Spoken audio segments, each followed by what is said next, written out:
Dear students of class 8, I am going to start chapter number 9 of history now. The title of this chapter is The Great Uprising of 1857. देखो जैसे पिछले chapters में तुम लोग पढ़े हो कि बैटल ऑफ प्लासी जो 1757 में हुआ था और इस लड़ाई में अंग्रेज़ सबसे पहली बार वो भारत की एक बहुत बड़ी ताकत को दैट इज़ बंगाल के नवाब को अंग्रेज़ों ने हराया था। इसके बाद अगला 100 साल धीरे धीरे अंग्रेज़ों की ताकत भारत में बढ़ता गया and the British empire started increasing. लेकिन अंग्रेज़ों ने भारत को कब्ज़ा करने के लिए बहुत सारे अन्याय उपाय, ऑपरेसिव मेजर्स, अनफेयर मेजर्स उन्होंने अपनाया और भारत के लोगों को उन्होंने बुरी तरह से एक्सप्लॉइट किया, मतलब लूटा उन्होंने भारत को। तो 100 साल से जो ये अत्याचार, ये लूटपाट चलता गया, उसका नतीजा ये हुआ कि 1857 में भारत में एक बहुत बड़ी आकार में सिपॉय म्यूटिनी, मतलब उत्तर भारत की एक बड़ी इलाके के ऊपर जो ब्रिटिश फौज में इंडियन सोल्जर्स थे, ब्रिटिश आर्मी में जो इंडियन सोल्जर्स थे, उन्होंने अंग्रेज़ों के खिलाफ बगावत किया। तो सबसे पहले इस चैप्टर में हम लोग पढ़ेंगे कि ये जो बगावत हुई थी, इस बगावत के वजह क्या थे, what were the reasons of this rebellion. तो ये रेबेलियन की जो रीजंस है, इसको हम लोग कुछ भाग में बांटते हैं। सबसे पहला भाग है पॉलिटिकल, मतलब राजनीतिक वजह। देखो, अंग्रेज़ों ने जैसे तैसे भारत में अपने साम्राज्य को बढ़ाने की कोशिश किया।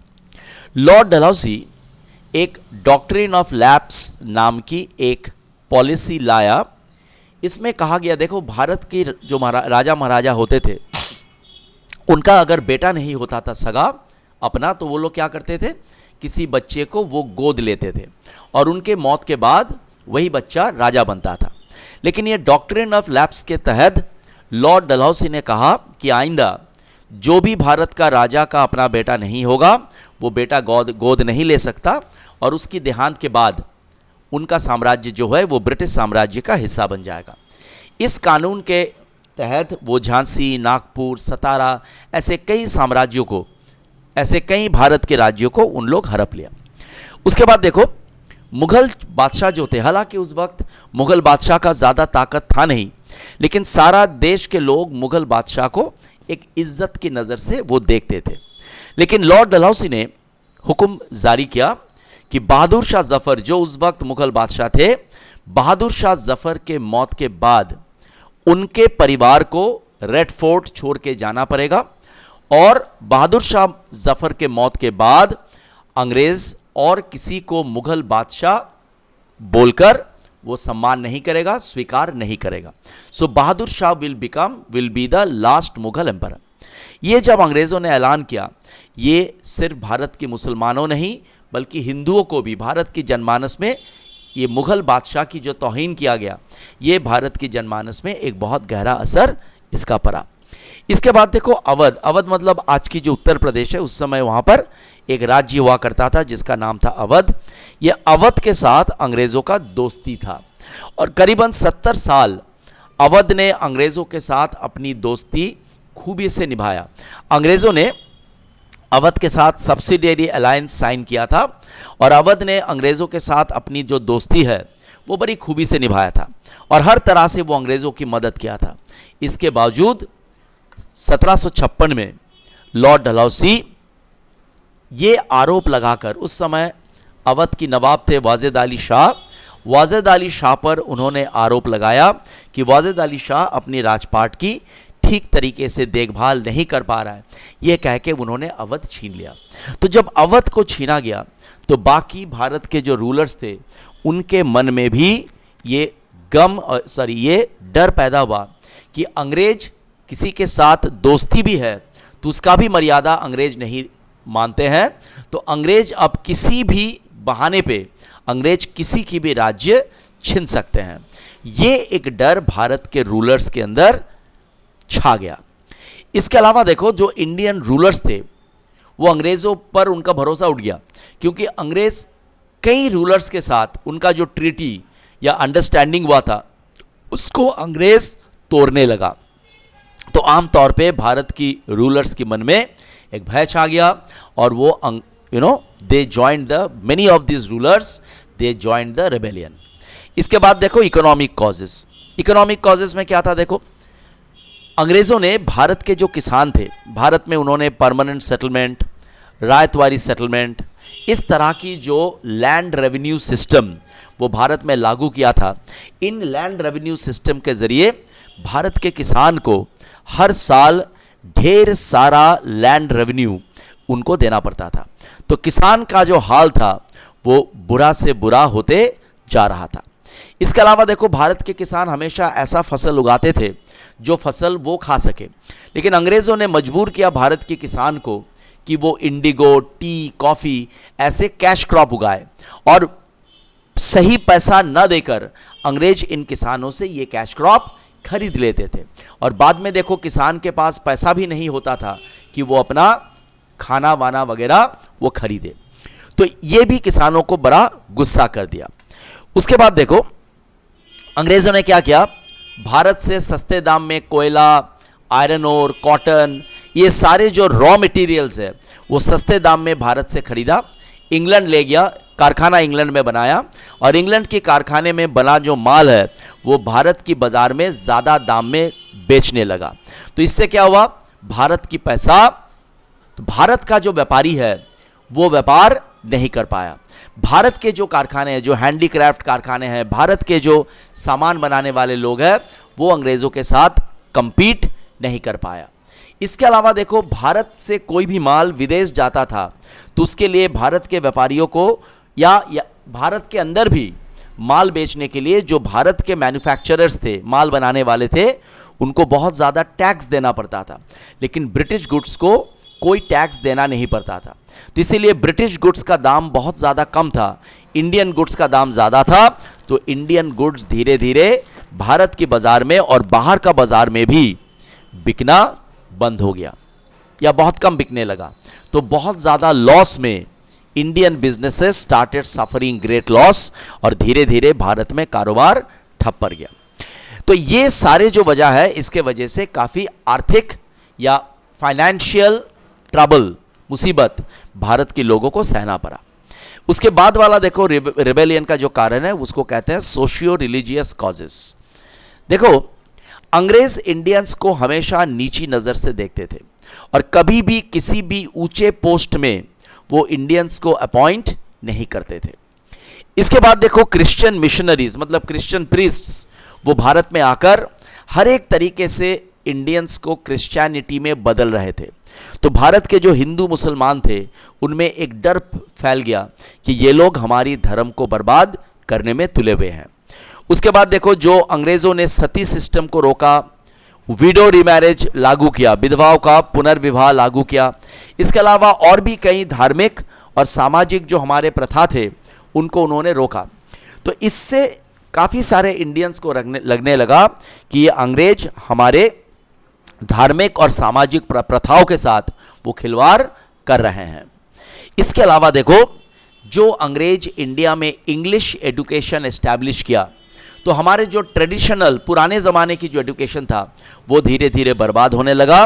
तो कई लोगों को ऐसे लगा कि अंग्रेज़ हमारी जो संस्कृति है, हमारी जो कल्चर है, एजुकेशन है, उसको बर्बाद कर रहा है और इस देश को एक क्रिश्चियन देश में बदलने का कोशिश कर रहा है। So many Indians were angry with the British because of this.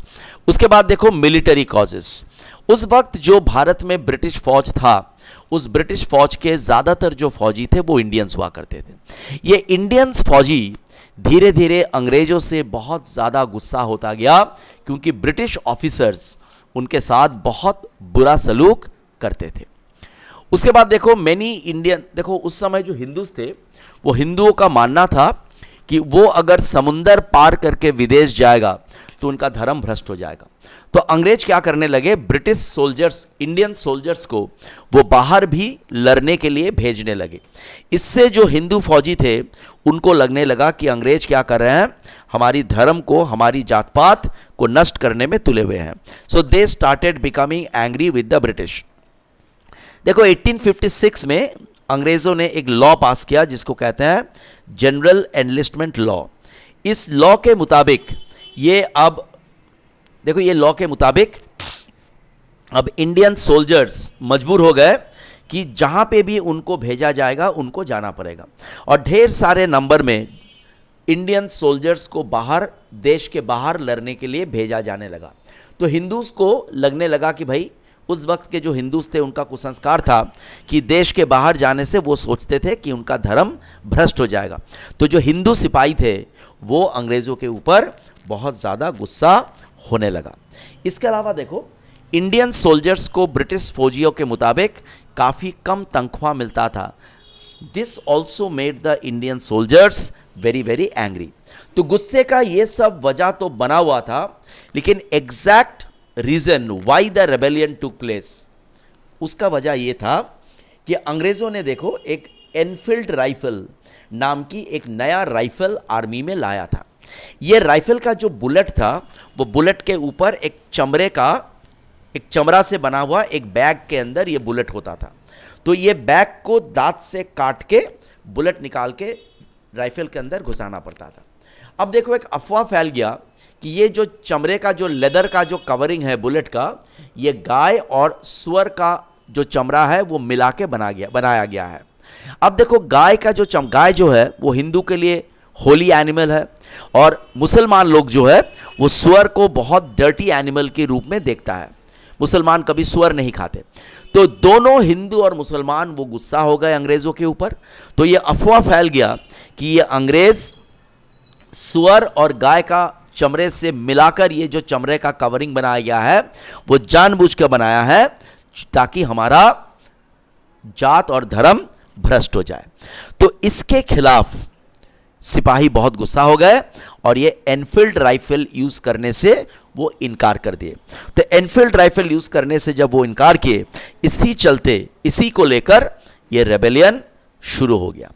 देखो सबसे पहले रेबेलियन शुरू हुआ मेरठ में, उत्तर प्रदेश की मेरठ में, क्योंकि वो लोग, यहाँ के जो सिपाही थे, ये सिपाही अंग्रेज ऑफिसर्स उनके कुछ साथियों के साथ जो बड़ा शर्मनाक व्यवहार किया था, इससे सिपाही गुस्से हो गए और वो मेरठ में बगावत कर दिया। वो लोग क्या किया, वहाँ के जेल को अटैक किया और जो सिपाही को जेल में बंदी बना के रखा गया था उनको आज़ाद कर दिया, और कई सारे सिपाही फिर वहाँ से दिल्ली की तरफ रवाना हो गया। धीरे धीरे ये जो विद्रोह था वो दिल्ली में फैल गया, और दिल्ली में बहादुर शाह जफर को, दिल्ली के जो सिपाही थे वो बहादुर शाह जफर को दोबारा भारत की बादशाह का ऐलान कर दिया, और उन्होंने ऐलान कर दिया कि अंग्रेज़ों को हराने के बाद हम दोबारा भारत में, हिंदुस्तान में मुगलों की राज की प्रतिष्ठा करेंगे। तो इस तरह से देखो दिल्ली, लखनऊ, मेरठ, तो उत्तर भारत की झांसी, एक बहुत बड़ी इलाके में ये विद्रोह फैल गया। तो पहले तो अंग्रेज हारने लगे, लेकिन बाद में अंग्रेज भारत के दूसरे जगहों से, क्योंकि देखो सारे इंडियन रूलर्स जो थे वो इन विद्रोह को समर्थन नहीं किया, काफ़ी इंडियंस अंग्रेज को ही समर्थन किया। विशेषतः नेपाल के गुरखा, पंजाब के सिख और दक्षिण भारत की जगहों से काफ़ी फौजी अंग्रेज बुला लिए, और फिर धीरे धीरे वो ये विद्रोह में सिपाहियों को हरा दिया। बहादुर शाह जफर को भारत से बाहर रंगून भेज दिया गया, जहाँ पर 1862 में उनका देहांत हो गया। तो जैसे मैंने कहा कि दिल्ली में जो ये जो म्यूटिनी शुरू हुआ, ये म्यूटिनी धीरे धीरे दिल्ली के बाहर अवध, कानपुर, झांसी जैसे इलाकों में भी फैल गया। देखो अवध को, जैसे मैंने पहले कहा था कि अवध को लॉर्ड डलहौसी ने ब्रिटिश साम्राज्य के साथ जोड़ लिया था। तो अवध में जो ब्रिटिश कमिश्नर था, अवध का जो देखभाल करने वाला ब्रिटिश कमिश्नर था, उनका नाम था हेनरी लॉरेंस, ठीक है। तो अवध का जो बेगम थी, बेगम हजरत महल, शी लेड, उनके नेतृत्व में अवध के सिपाही लोग विद्रोह कर दिया। लेकिन शीघ्र ही सर हेनरी लॉरेंस के नेतृत्व में एक बहुत बड़ी फौज, ब्रिटिश फौज अवध पहुंचा और वो लखनऊ को दोबारा जीत लिया। कानपुर में नाना साहेब और बाजीराव, ये दोनों सिपाहियों का नेतृत्व दिया, लेकिन कुछ महीने बाद अंग्रेज कानपुर को भी दोबारा जीत लिया। तांतिया तोप लड़ाई जारी रखा, लेकिन नाना साहेब कानपुर से भाग निकला। बिहार में इस रेबेलियन का नेतृत्व दिया कुंवर सिंह, ठीक है। और झांसी में तो तुम लोग सब जानते हो कि महारानी लक्ष्मीबाई, रानी लक्ष्मीबाई झांसी को रक्षा करने के लिए she started to fight against the British. बाद में अंग्रेजों के साथ लड़ते हुए लड़ाई के मैदान में रानी झांसी, देखो अंग्रेजों ने झांसी को घेर लिया, लेकिन रानी अब झांसी किसी तरीके से झांसी से भाग निकलने में सक्षम हुई। उसके बाद उन्होंने तांतिया तोप के साथ जोड़ गया और लक्ष्मीबाई और तांतिया तोप ग्वालियर की किला को उन्होंने दखल कर लिया। लेकिन उसके बाद एक बहुत बड़ी अंग्रेज फौज ग्वालियर को घेर लिया और यहाँ पर जो लड़ाई हुई, इस लड़ाई के मैदान में रानी लक्ष्मीबाई के देहांत हो गया और तांतिया तोप को फांसी में लटका दिया गया। लेकिन झांसी की रानी की जो वीरता की गाथा है वो आज तक हमने भूला नहीं है। अच्छा, अब देखो ये जो रिवोल्ट हुआ, इस रिवोल्ट में अंग्रेज जीत गए और इंडियन सिपॉइज वो हार गए। इसके वजह क्या था? What was the reasons why the Indian sepoys lost in this battle? सबसे पहला वजह ये था कि इंडियन सिपॉय जो थे वो अलग अलग जगह पे वो अलग अलग से लड़ रहे थे, इनके बीच में कोई एकता नहीं था। उसके बाद देखो ये जो रिबल्स थे, हर एक जगह पे इनका अलग अलग नेता थे और वो अलग अलग नेता अपने हिसाब से जंग लड़ रहे थे। इनमें कोई एकता नहीं था और इनका कोई एक लीडर नहीं था। देयर वॉज नो लीडर जो इन सिपॉय को नेतृत्व दे सके, एक दिशा दिखा सके और इनके अंदर एक देश का जो भावना है वो भावना ला पाए। इसके अलावा देखो रेबल्स के हाथ में जो शस्त्र था वो काफ़ी पुराने शस्त्र था। हालांकि ब्रिटिश के पास they had the most modern weapons और ये रेबल्स के पास उतने सारे पैसा भी नहीं था कि वो बाहर से शस्त्र मंगवा सके। तो धीरे धीरे जैसे जैसे इनका शस्त्र खत्म होता गया वैसे वैसे ब्रिटिश इस लड़ाई में जीतने लगे। उसके बाद देखो ये बड़ी जो भारत देश है उसके अंदर ये रेबेलियंस भारत के एक छोटा सा हिस्से में ही ये रेबेलियन हुआ, जबकि बाकी भारत में ये रेबेलियन का कोई असर नहीं पड़ा, बल्कि बाकी भारत के कई राजा महाराजा वो सिपॉय को समर्थन नहीं किया बल्कि वो समर्थन किया अंग्रेज़ों को। तो देश की जो ज़्यादातर जनता थे उन जनता को इस रेबेलियन में कोई रुचि नहीं था। They did not support the rebellions. तो अंग्रेज बहुत आसानी से भारत की दूसरे प्रांतों से फौजियों को लाकर बहुत आसानी से इस रेबेलियन को उन्होंने बंद करवा दिया। तो ये वीडियो इतना तक रहने दो। I will do complete the rest of the chapter in the next video. Okay, thank you so much.